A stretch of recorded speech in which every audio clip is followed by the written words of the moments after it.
pogovor s Tejo Jarc, predsednico sindikata Mladi Plus in eno izmed vidnejših aktivistk na protivladnih petkovih kolesarskih protestih v letu 2020 in v letošnjem letu.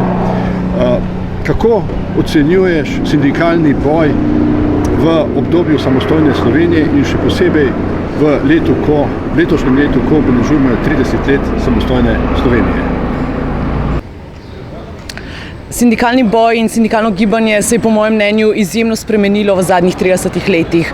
Če smo pred 30 leti v bistvu sindikati združevali praktično vse delavke in delavce, če so bile kolektivne pogodbe prisotne praktično v vsakem podjetju in je bilo nekaj popolnoma normalnega, seveda, da si član sindikata, bi jaz rekla, da danes temu ni več tako. Seveda je trg dela popolnoma drugačen. Neoliberalni, kapitalistični sistem v bistvu sploh ne nudi nekih več trajnih, dostojnih zaposlitev. In seveda zato tudi ljudje sploh premišljujejo, a se je smiselno članstvo v sindikat, a je to neka organizacija, ki je tam za to, da zagotavlja neke trajne pravice, ali pa je to pač nekaj, kar je spreminjajoče, tako kot v bistvu njihovi poklici, njihove službe. In zaradi tega so seveda sindikati, bi jaz rekla, šibkejši, kot so bili pred 30 leti. Sindikati moramo vedno znova torej opozarjati, da smo tukaj za vse delavke in delavce, tudi za mlade, tudi za brezposelne, tudi za prekarce in prekarke. In seveda združevati torej različne interese in pa seveda ne samo združevati te ljudi, ampak uporabiti te različne interese, da prenašamo naše sporočila do vodilnih, torej do vlade, do ministrstev in se seveda borimo ne samo v okviru ekonomsko-socialnega sveta, ampak tudi na ulici, ko je to potrebno. In ravno v zadnjem letu smo sindikati ponovno uspeli dokazati, da si upamo, da gremo na ulice, da v času, ko socialni dialog zamre, ko je tam mrtev, zato ker nas vlada ne posluša, bomo uporabili vsa razpoložljiva sredstva, zato da pokažemo, da se ne bomo pustili izkoriščati. Da seveda ta neka prvina sindikalnega boja še vedno ostaja in to je brez dvoma socialna pravičnost. To je boj za človekove pravice, to je boj za delavske pravice, ki so človekove pravice, to je boj za to, da se daje interese ljudi pred interesi kapitala. Kot rečeno, jaz mislim, da se je to v zadnjih letih seveda spremenilo, da je vedno težji. Po drugi strani pa ravno krize spodbudijo večjo solidarnost, spodbudijo v ljudeh to, da se povezujemo, da se različne organizacije nekako združijo v tem skupnem boju in jaz mislim, da je tukaj še ogromno potenciala, ki ga moramo prepoznati, ki ga moramo negovati, ljudi moramo izobraževati o tem, kaj se dogaja in jih informirati v poplavi vseh teh informacij, moramo predati tista ključna sporočila in predvsem vero ljudem, da se je še vredno boriti in da lahko, če smo skupaj, če se borimo torej kolektivno, kar je osnovni način boja znotraj sindikata, da lahko na koncu izidemo iz tega boja tudi kot zmagovalci. Ob 30. obletnici samostojnosti Slovenije smo sindikati dali ven jasno sporočilo in to je, da se pred 30 leti nismo borili za tako stanje, da se nismo borili za to, čemur smo priča danes. Če smo takrat mislili, da bo v bistvu ta tranzicija v neko modernejšo družbo prispevala tudi k širjenju nekega blagostanja, danes vidimo, da temu ni tako. Če smo takrat mislili, da bosta torej demokracija, vladavina prava dajala torej interese človekovim pravicam, smo v bistvu danes priča temu, da imamo morda najbolj totalitarno vlado, ki smo jo bili deležni, ki vsakodnevno krši človekove pravice, ki krši pravico do protestiranja, ki torej v bistvu tudi sindikatom preprečuje, da bi sploh lahko šli na ulice, ker so še vedno protesti omejeni ali celo prepovedani. V bistvu, če smo takrat mislili, da bo torej v bistvu ta kapitalizem, te večje možnosti, da bodo prispevali k večji sreči, k nekemu družbenemu napredku, danes v bistvu vidimo, da ljudje delamo vse več, da delamo več kot 8 ur in za svoje delo nismo plačani, da delamo pod ceno, da se torej ekonomski, socialni položaj ljudi ni izboljšal, da obstaja ogromna brezposelnost mladih ali pa če seveda mladi že imamo službo, smo ujeti v prekarne oblike dela, da nam to ne omogoča neke osamosvojitve, da ne moremo rešiti stanovanjskega vprašanja. V bistvu vse več nekih vprašanj, za katere bi morda mislila, da so bila že rešena, nekako vedno znova prihajajo v to družbo. In seveda s tako vlado, ki niti slučajno ne posluša socialnih partnerjev, je nemogoče naslavljati vsa ta vprašanja. Sindikati mislim, da smo ravno zato tudi bolj aktivno pristopili k petkovim protestom. Naš sindikat Mladi Plus je seveda že od samega začetka petkovih protestov vključen v to družbeno gibanje. Že aprila 2020 smo jasno pokazali, zakaj so vsa ta vprašanja, konec koncev tudi sindikalna vprašanja, ker sindikati že dolgo časa ne odgovarjamo samo na potrebe na konkretnih delovnih mestih ali pa na nek ozek krog interesov, ki se tiče samo delovnih razmerij, ampak seveda odgovarjamo na širša družbena vprašanja, na vprašanja socialne pravičnosti, ekonomske pravičnosti, socialnih pravic, konec koncev, javnega izobraževanja, javnega zdravstva, dostopa do javnih storitev. In vse to je pod vprašanjem. Vse to se v bistvu krči, ta obseg socialnih pravic se želi zožati. In če sindikati seveda ne bomo pristopali k reševanju vseh teh zadev, če ne bomo torej pristopali tudi k protestniškemu gibanju, potem bomo seveda zamudili nek vlak, ko je še mogoče možno vplivati na vse te stvari. Torej, naš sindikat se je pridružil petkovim protestom že na samem začetku in po dobrem letu, ko so tudi sindikalne centrale na najvišji ravni spoznale, da je dialog s to vlado praktično nemogoč, ko je vlada zaostrila vse te razmere, ko grozi z demografskim skladom, ko grozi z socialno kapico, ko grozi z davčnim paketom in pri tem niti slučajno ne upošteva stališča sindikatov, seveda ne preostane nič drugega, kot da se podamo v boj. Jaz bi si tukaj seveda želela tudi malo bolj udarnejših izjav strani sindikatov. Kljub temu, da sem jaz sindikalistka, sem seveda tudi izjemno kritična do lastne organizacije. Mislim, da naredimo premalo v smeri tega, da bi dosegali več ljudi, da bi nagovarjali ljudi, da bi dokazali, zakaj smo sindikati še vedno relevantni. Mogoče se je ta zavest tudi kolektivnosti tekom 30 let zgubila.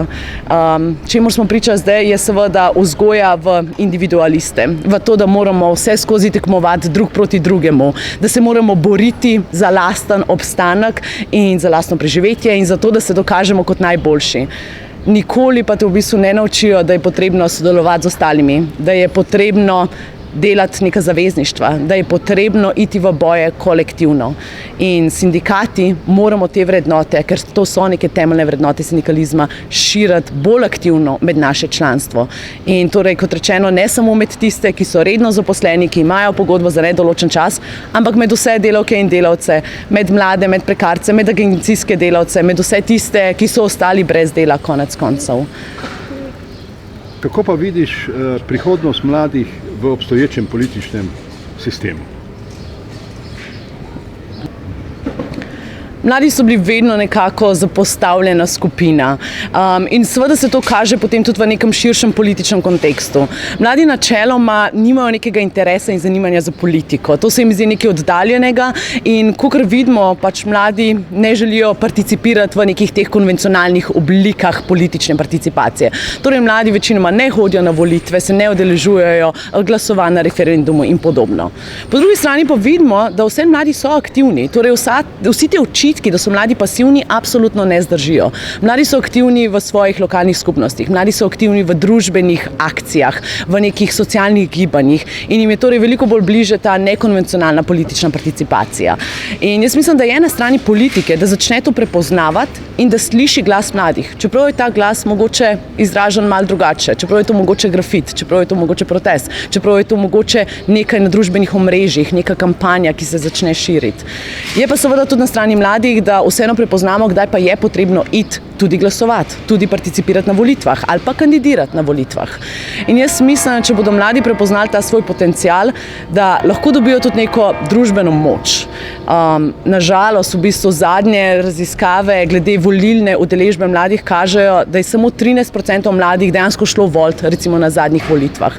Torej samo vsak 8. Predstavljamo si potencial, kaj bi bilo, če bi vsi te mladi šli volit, če bi se te mladi zanimali, če bi kar naenkrat postali relevantno politično telo, ki bi ga potem tudi politika prepoznavala kot tazga in bi torej morala ponuditi neke rešitve tudi za njih. Zakaj se ne govori o brezposelnosti mladih? Ker pač mladi tega ne zahtevajo. Zakaj se ne rešuje stanovanjskega problema? Zato, ker mladi nismo dovolj organizirani in dovolj glasni glede tega. Če pa bi se torej seveda mi angažirali, potem seveda s tem tudi vržemo žogico praktično politiki in jim rečemo, vi nas morate prepričati, da bomo glasovali za vas. In mi smo tukaj relevantni, zato torej dajmo oblikovati neke tudi mladinske politike, socialne politike, ki bi pomagale mladim. Je pa seveda vse na drugi strani potrebno negovati torej tudi tisto neklasično participacijo. Jaz mislim, da kakršenkoli angažma v družbi je več kot zaželjen. In mladi v Sloveniji so recimo nadpovprečno vključeni v prostovoljske organizacije. To jasno kaže, da je mladim mar glede tega, kaj se dogaja v naši družbi, da jim je mar za sovrstnike, da jim je mar za mlade, da jim je mar za starejše, da jim je mar za okolje, konec koncev. Vprašanje je samo, če lahko to neko dobrodelnost, to solidarnost izkažejo tudi na politični ravni. Zdaj bi te pa vprašal kot eno izmed najbolj vidnih aktivist na kolesarskih protestih protivladnih, ki se že več kot eno leto dogajajo v Ljubljani. Kako ocenjuješ izjavo ministra Hojsa, da smo protestniki svinje, rumeni jopiči, neonacisti pa so biseri? Verjetno je ta izjava povzema stališče te vlade do mladih, tudi do mladih, ki so v veliki večini, po mojem mnenju, ki redno spremljam te proteste, udeleženci teh protestov. Jaz mislim, da je ta izjava dno slovenske politike. Katera prejšnja vlada je v bistvu tako odkrito žalila svoje prebivalke in prebivalce, samo zato, ker te izražajo svoje mnenje. V Sloveniji 70% ljudi podpira proteste in 70% vseh želi, da imamo predčasne volitve. In če ta vlada tega ne sliši in zato te prebivalke in prebivalce označi kot svinje, je to v bistvu nekaj nesprejemljivega. Ker seveda na drugi strani pa neonacistične skupine, ki širijo sovraštvo, ki širijo neke totalitarne sisteme, ki širijo nasilje, označuje kot bisere. Jaz mislim, da je to tudi nekaj, kar nas bi moralo izjemno skrbeti. Ne samo zato, ker to rečejo na Twitterju ali pa v svojih krogih, ampak zato, ker v resnici ta vlada podpira neonacistične skupine tudi s svojimi dejanji. Ta ista skupina je dobila status v javnem interesu na področju kulture. Torej vlada financira in politično in z dejanji podpira neko tako delovanje. In moramo se tudi zavedati, da Hojsova izjava ni bila namenjena samo Slovenkam in Slovencem, ampak jo je razširil seveda tudi na evropsko raven, da je torej tudi Evropska komisija nekako spoznala, kakšen diskurs se je razširil v tej družbi.